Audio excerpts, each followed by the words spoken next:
بسم اللہ الرحمن الرحیم الحمدللہ والصلاة والسلام علی رسول اللہ اما بعد۔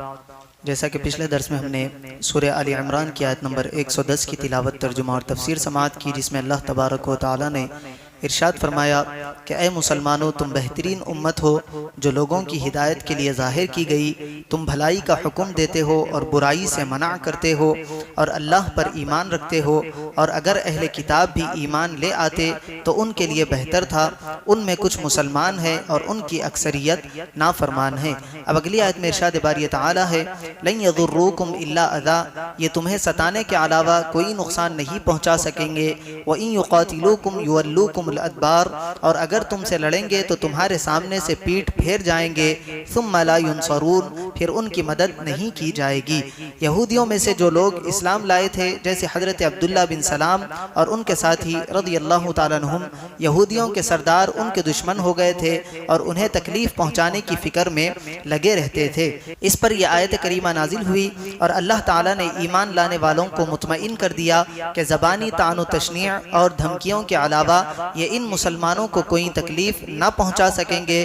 اور غلبہ مسلمانوں ہی کو حاصل ہوگا، اور یہودیوں کا انجام ذلت و رسوائی ہوگا، اور اگر یہ اہل کتاب مسلمانوں کے مقابلے میں آئے تو پیٹھ پھیر کر بھاگ جائیں گے اور تمہارے مقابلے کتاب نہ لا سکیں گے۔ یہ غیبی خبریں ایسے ہی واقع ہوئی۔ بعد میں صحابہ کرام رضی اللہ عنہم نے شام، روم وغیرہ تمام علاقوں میں فتح حاصل کی، اور یوں یہ غیبی خبر پوری ہوئی۔ اگلی آیت میں ارشاد ہے، ضربت علیہم الذلۃ اینما ثقفوا الا بحبل من اللہ وحبل من الناس، یہ جہاں بھی پائے جائیں ان پر ذلت مسلط کر دی گئی، سوائے اس کے کہ انہیں اللہ تعالیٰ کی طرف سے سہارا مل جائے یا لوگوں کی طرف سے سہارا مل جائے۔ وباءوا بغضب من اللہ وضربت علیہم المسکنہ، یہ اللہ کے غضب کے مستحق ہیں اور ان پر محتاجی مسلط کر دی گئی۔ ذالک بانہم کانوا یکفرون بآیات اللہ ویقتلون الانبیاء بغیر حق، یہ اس وجہ سے ہے کہ وہ اللہ کی آیتوں کے ساتھ کفر کرتے تھے اور نبیوں کو ناحق شہید کرتے تھے۔ ذالک بما عصوا وکانوا یعتدون، اور اس لیے کہ وہ نافرمان اور سرکش تھے۔ اس آیت میں بیان فرمایا گیا کہ یہودیوں پر ذلت اور محتاجی لازم کر دی گئی، اور ساتھ ہی ساتھ اس آیت میں استثناء بھی ہے کہ الا بحبل من اللہ وحبل من الناس، سوائے اس کے کہ انہیں اللہ کی طرف سے سہارا مل جائے یا لوگوں کی طرف سے سہارا مل جائے۔ یعنی یہودی جب ہی بچ سکتے ہیں جب وہ اللہ پر اور رسولوں پر ایمان لے آئے، یا پھر ایسے لوگوں کی پناہ میں آ جائے جو ان کو دنیا میں کامیاب کر سکتے ہیں۔ اس کے علاوہ ان پر اللہ نے ذلت کو مسلط کر دیا ہے۔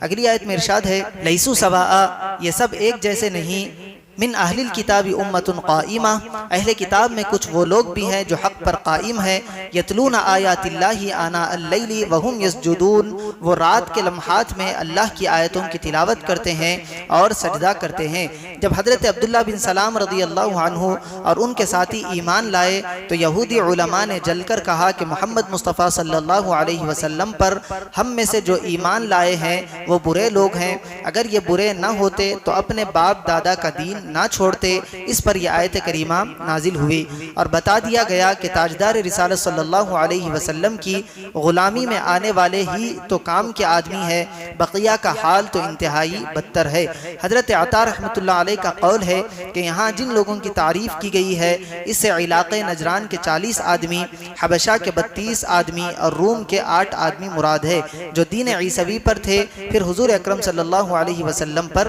ایمان لائے۔ اس آیت مبارکہ سے معلوم ہوا کہ نماز تہجد بہت اعلیٰ عبادت ہے۔ یہاں رات کو اٹھ کر عبادت کرنے والوں کی بطور خاص تعریف کی گئی ہے۔ اس سے نماز عشاء اور تہجد دونوں ہی مراد ہو سکتے ہیں، اور یہ بھی معلوم ہوا کہ نماز کے ارکان میں سجدہ بہت افضل ہے، سجدے کا بھی بطور خاص تذکرہ کیا گیا۔ یہ بھی معلوم ہوا کہ رات کی عبادت، نماز اور تلاوت دن کی ان عبادات سے افضل ہے، کیونکہ جو دل کی یکسوئی رات میں میسر ہوتی ہے دن میں نصیب نہیں ہوتی۔ ہمارے بزرگان دین اپنی راتیں عبادت و تلاوت میں گزارا کرتے تھے۔ چنانچہ حضرت حسین بن علی کرابیسی رحمۃ اللہ علیہ فرماتے ہیں، میں نے کئی بار حضرت امام شافعی رحمۃ اللہ علیہ کے ساتھ رات گزاری اور میں نے دیکھا کہ آپ رضی اللہ عنہ 1/3 رات تک نماز پڑھتے اور 50 آیات سے زیادہ تلاوت نہ کرتے، اگر کبھی زیادہ پڑھتے تو بھی 100 آیات تک پہنچتے۔ جب کسی آیت رحمت کی تلاوت کرتے تو بارگاہ الہی میں اپنے لیے اور تمام مؤمنین کے لیے رحمت ملنے کی دعا کرتے،